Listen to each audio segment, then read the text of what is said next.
சிறப்பொடு பூசனை செல்லாது வானம் வரக்குமேல் வானோர்க்கும் ஈண்டு. அதாவது வானம் வரக்குமேல் அப்படின்னா மழை பெய்யாமல் போனால்.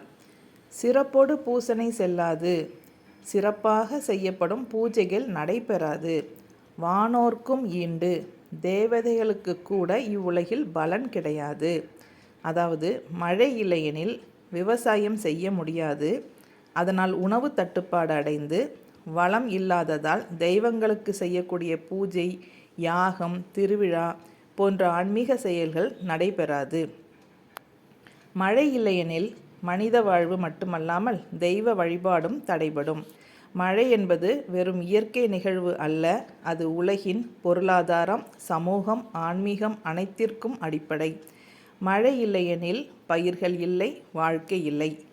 மழை பெய்தால் விவசாயம் செழிக்கும், நிலம் ஈரமாகி விதைகள் முளைக்கும், பயிர்கள் வளரும், உணவு உற்பத்தி அதிகரிக்கும், பசி நீங்கும், மக்களுக்கு போதுமான உணவு கிடைக்கும், சமூகம் அமைதியாக வாழும், பொருளாதாரம் வளரும், விவசாயம் வளர்ந்தால் வியாபாரம் வளரும், மக்களின் வாழ்க்கை நிலை உயரும், பூஜை, யாகம், திருவிழாக்கள் நடைபெறும், மக்கள் மன நிறைவுடன் இறை வழிபாடு செய்வார்கள். இயற்கையை காப்போம், வாழ்வை காப்போம்.